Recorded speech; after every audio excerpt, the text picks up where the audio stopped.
সৌভাগ্যের দিশা অনুষ্ঠানটি শুরু করছি। আজ অতীব কষ্টের কথা আপনাদের সঙ্গে শেয়ার করতে এসেছি। আমি তো মা। হ্যাঁ, এর আগে তো আপনারা এত প্রতিবাদ হচ্ছে মায়ের কোল থেকে সন্তান চলে যাওয়া। ঠিক আজকের কিন্তু অনুষ্ঠানটি আর এক দুঃখী মায়ের কোল থেকে চলে যাওয়া। কেন বলছি, আমার খারাপ লাগছে। আপনারা বহু চায়ের দোকান আনাচে কানাচে কাকু, বহু ঠাকুরমশাই বলে দিয়েছে এই পাথর নিন, ওই পাথর নিন। ঠিক এই মাটি আমাকে বলছে আপনার প্রোগ্রাম দেখতাম, কিন্তু পাশে আমাদের একজন সে জ্যোতিষ সম্পর্কে জানে, সে আমাদের বলেছিল সন্তানকে কিছু পাথর নিতে, কিছু কবজ নিতে, তার কাছে নিয়েছে, একটু কম খরচে হয়েছে।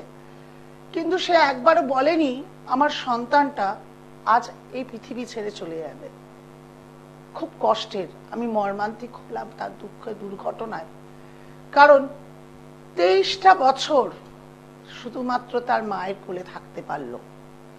আমি বুঝি না, এত প্রোগ্রাম দেখছেন, এত অভিজ্ঞতা আপনাদের সঞ্চার হচ্ছে, তবু 2 পয়সা কমের জন্য কেন চায়ের দোকানের পাশের কাকুটা বলেছিল, নয় পাশের বাড়ির জ্যোতিষ সম্পর্কে সে কিছুটা জানে।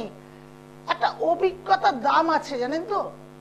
প্রত্যেক দিন আজকে আমরা সরকারি হসপিটালে ছুটি, কেন কিছু মনে করবেন না, আমি প্রাইভেট কোনো ডাক্তারকে, কাউকে আমি কোনো কিছু নিন্দা করছি না, কারোর সম্পর্কে কিছু বলছি না। শয়ে শয়ে প্র্যাকটিস করা, তার অভিজ্ঞতার একটা দাম আছে। আমি এমনি কোনো কারো কিছু না, যে কোনো টিউশন টিচার, সব সর্বক্ষেত্রে আমাদের সর্বপেশাতে আমরা শয়ে শয়ে মানুষের দেখার অভিজ্ঞতা। আর কিছু মানুষের কখনো পড়াশোনা কোথা দিয়ে করেছে, কিভাবে করেছে আমরা জানি না, দেখে একটুখানি বলে দেওয়া। আজকে সেই সন্তানটাকে বলতে পারলো না কেন যে আপনার সন্তানের মৃত্যু যোগ, মৃত্যুহানি নাই বা বললো। আমি যেটা বলি, দুর্ঘটনার যোগ দেখতে পাচ্ছি প্রবল ভাবে, তাকে এড়াতে শিখুন বা তাকে কিছু একটা করুন। সেইটুকু কেন বললো না, আমার তার কাছে প্রশ্ন ছুড়ে দেওয়া। হয়তো সেই মাটি আজ প্রোগ্রাম দেখতে পাচ্ছে না, কারণ কান্নায় সে ভেসে যাচ্ছে। কাল আমাকে ফোন করে বলছে তুমি তো মা, মা হয়ে বাঁচাও আমার সন্তানকে, ডাক্তার বলেছে আর 5% বাঁচবে। আমি তখন বললাম অনেক দেরি করে ফেলেছেন, এই 5% ঈশ্বরের হাতে দিয়ে ফেলেছেন, ঈশ্বরের উপর কিছু নেই, আমার আর কিছু করার নেই। বলছে তুমি তো মা, তুমি তো সব পারো, ডাকো। একটু যদি আগে আসতেন অবশ্যই আমি চেষ্টা করতাম, বলতে পারছিলাম না, কিন্তু এটা অনেক। বলছে আমি তো দেখিয়েছি, আমার ছেলের হাতে বড় বড় কবজ দেওয়া, অনেকগুলো পাথর দেওয়া, তবু কেন আমার সন্তানের সঙ্গে এরকম হলো? তাহলে কি জ্যোতিষ তন্ত্র নেই, ভুল? আমি বললাম না, বিবেচনা ভুলটা আপনার। আপনি কার কাছে গিয়ে দেখিয়েছেন? আপনি কত টাকা কম খরচে করবেন সেটা ভাবছেন, আপনি ইমারত করছেন, আপনি সবকিছু করছেন, কিন্তু সন্তানটাকে বাঁচিয়ে রাখতে হবে। একটা ভালো অভিজ্ঞ জ্যোতিষের কাছে যেতে হবে, ভালো তন্ত্রের মাধ্যমে ঠিক করতে পারবে। তার কাছে ছুটে যাব, সেই জিনিসটাই আমরা কল্পনা করতে পারি না। শুধু ভাবি পয়সা কোথা থেকে। কেউ কখনো যত বড় লোকই হোক, কেউ কিন্তু টাকা নিয়ে যেতে পারেনি। আমরা অনেক সময় মিডিয়াতেও দেখি, আর ইউটিউবেও দেখেছি, ফেসবুক, বহু মানুষের, আমি কারোর নাম নেব না, তারা বিখ্যাত, প্রচুর প্রচুর টাকা। টাকা থাকলে সমস্যা মেটানো যায় না, টাকা না থাকলেও সমস্যা মেটানো যায় না, এটা সত্য। কিন্তু আমাদের চেষ্টা করতে হবে আমাদের ভালো থাকার জন্য, আমাদের ভাবতে হবে, ভালো রাখতে হবে। বারবার বলি একটু দেখিয়ে নেন না, 151 টাকা নাই বা খেলেন একদিনের বাজার, ডাল ভাতে চললো, কিন্তু আপনার সন্তানের কোনো দুর্যোগ আছে কিনা, কোনো দুর্ঘটনার যোগ আছে কিনা, আপনাকে পরে কাঁদতে হবে না তো? আপনার সন্তান কোনো বদ সঙ্গে মিশে গিয়ে খারাপ হয়ে যাবে না তো? আপনার সন্তানের মধ্যে কোনো কিছু ভেতরে কোনো শারীরিক সমস্যা হবে না কই? বা আপনার সন্তান পার হতে গিয়ে কোনো দুর্ঘটনার যোগ হবে না তো? আপনার সন্তানের এডুকেশন কত অবধি রয়েছে? আপনার সন্তানের পেছনে কি কোনো শত্রু লেগে গেছে? যেটুকু হোক, আমি শুধু সন্তান বলে বলবো না, যে স্বামী, স্বামীরও তাদের বাবা মা রয়েছে, তারা হলেও তাদের সন্তানের বিষয় দেখান। স্ত্রীরা হলে স্বামীর বিষয়, নিজের বিষয় জানুন। বহু সময় হয় আমরা সবাইকে ভালো রাখতে রাখতে নিজেদের ভালোর কথা ভুলে যাই। এটা সব সময় জানবেন, নিজেকেও কাউকে দেখিয়ে নেবেন, আপনি ভালো থাকবেন তো।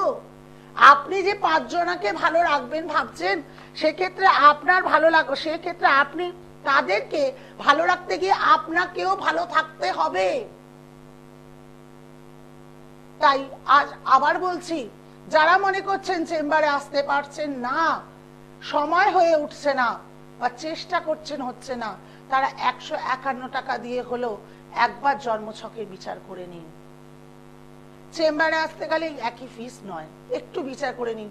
আমার হচ্ছে, আমি কষ্ট পাচ্ছি, এরকম না হয় আজ এই মাটির মতো কষ্টটা এতটাই কষ্ট হয়ে যায় যে তার আর ওষুধ থাকে না সারানোর জন্য। হ্যাঁ, আমার খারাপ লেগেছে, আমিও একটি মা। আজ সেই মা যখন কেঁদে বলল আমার সন্তান আমাকে ছেড়ে চলে গেছে, মা আমি কিছু করতে পারলাম না, আমি তখন বললাম আমারও কিচ্ছু করার ছিল না, আপনি যে টাইমে ফোন করেছেন সেই টাইমে আর কিছু করার নেই। বলছে আমি আপনার প্রোগ্রাম দেখি প্রচুর, কিন্তু আপনার কাছে যাব যাব করে যেতে পারিনি, আজ হয়তো গেলে আমার সন্তানকে ভালো রাখতে পারতাম।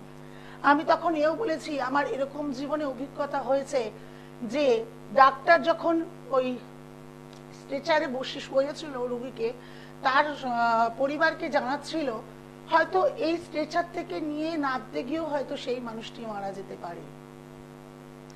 এছাড়াও একটি সন্তান ভর্তি ছিল খুব নামি দামি নার্সিং হোমে, তার মাও কাঁদতে কাঁদতে বলছিল যে 72 ঘন্টা সময় দিয়েছে আমার মেয়েকে ফিরিয়ে আনুন।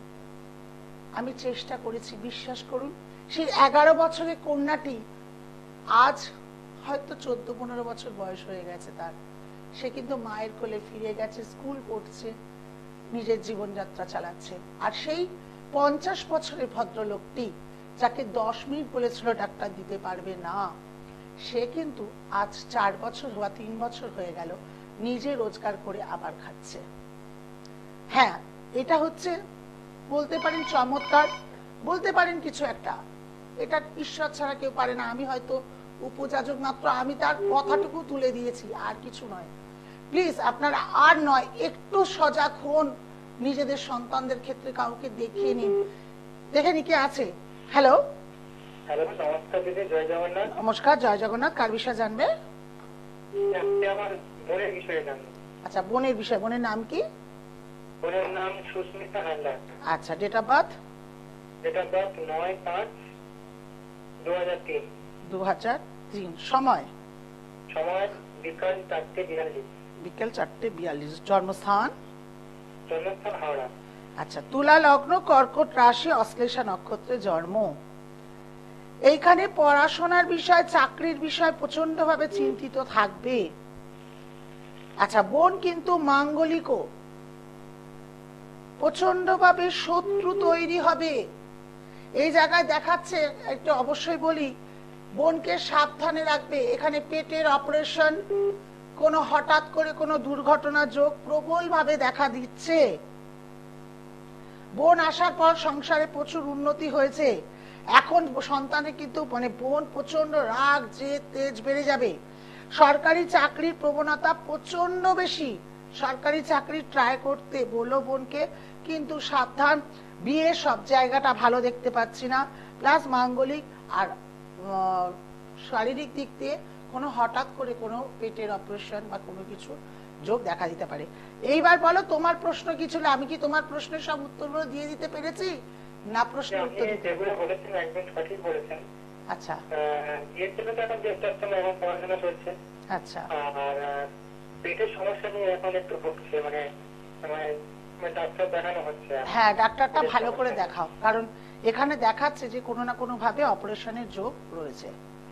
আর আসার পরেও আমি শুনেছি যে উন্নতিও হয়েছে। হ্যাঁ, ও আসার পর উন্নতি, আবার এখানে যোগ দেখা যাচ্ছে।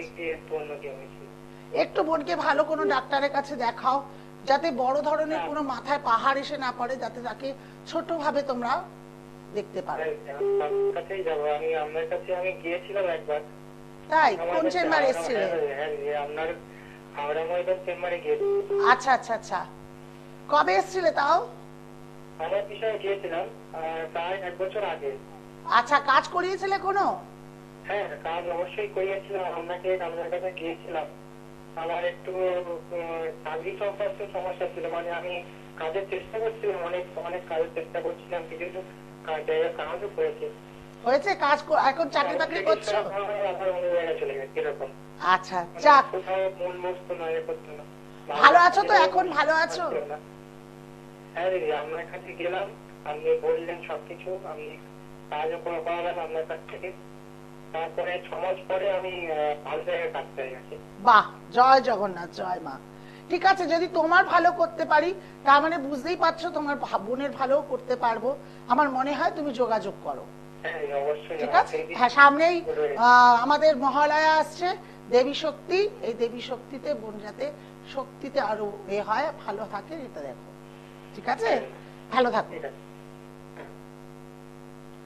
যাক, এই ভাইটিকেও ভালো রাখতে পেরেছি, চেষ্টা করি ভালো রাখার। বিশ্বাস করুন, আমি আমার জীবনের এই জ্যোতিষের অভিজ্ঞতা এবং তন্ত্র সাধনায় আমি মানুষকে ভালো রাখার চেষ্টা করি, করছি, করে যাচ্ছি, করে যাব। হ্যাঁ, একটু ধৈর্য আপনাদেরও রাখতে হবে। এই যে এই মাটির মতো এন্ড টাইমে এসে বলবেন না আমাকে দেখুন, হয় না। আপনারা যে অনেকে ছোটেন না 2 মিনিট 3 মিনিটে বশীকরণ, হয় না কাজ। শুধু নিজের মনকে বশীকরণ করা হয়, মানুষটিকে হয় না। অনেকে ছুটে বেড়ায়, অনেকে বলে 3 দিনে কাজ পাবো, 5 দিনে কাজ পাবো। আমি তো বাবা এরকম কাজ কোনোদিন শিখিনি, সময় লাগে। সবকিছুর জন্য একটু সময় দিতে হয়। দুঃখটা অতদিন ধরে সময় নিয়ে নিয়েছো, আর সমস্যাটার জন্য তোজ্জলকারী হতে পারে। প্যারাসিটামল একটা খেলেও কিন্তু ইনস্ট্যান্ট জ্বর নামে না, তার জন্য কিন্তু তাকে কয়েক মিনিট বা 1 ঘন্টা সময় দিতে হয়, আস্তে আস্তে করে তার জ্বর নামে। ঠিক তেমনি আমার এই জ্যোতিষ বা আমার তন্ত্রের কাজে আমাকে একটু সময় দিতে হবে। একটু সজাগ হন, সকলে দেখান। যদি মনে করছেন টিভি চ্যানেলে আমাকে পাচ্ছেন না, হ্যাঁ আমি এখন টিভি চ্যানেলে লাইভে আসতে পারছি না, আপনাদের কাজ নেই, ছুটে বেড়াচ্ছি, ছুটে চলছি। এই সেদিনও তারাপীঠ গিয়েছিলাম, আপনাদের স্পেশাল কিছু মানুষ কাজ করবে বলে তারা গিয়েছিল, তারা আলাদাভাবে সেই কাজে নিযুক্ত আছি।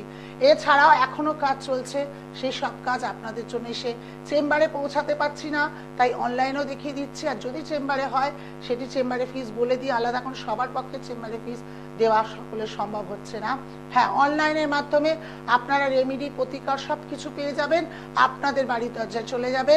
চিন্তা করবেন না। রয়েছে আমি হাওড়া ময়দান, শেওড়া পুলিশ, শিয়ালদা, শোভাবাজার, কালীঘাট, এই 5টি চেম্বারের সঙ্গে যোগাযোগ করুন যদি চেম্বারে আসতে চান, নইলে অনলাইনে যোগাযোগ করুন।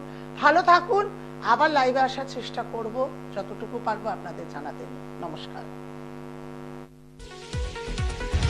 দূর আর দূরে নেই, অচেনা চেনা,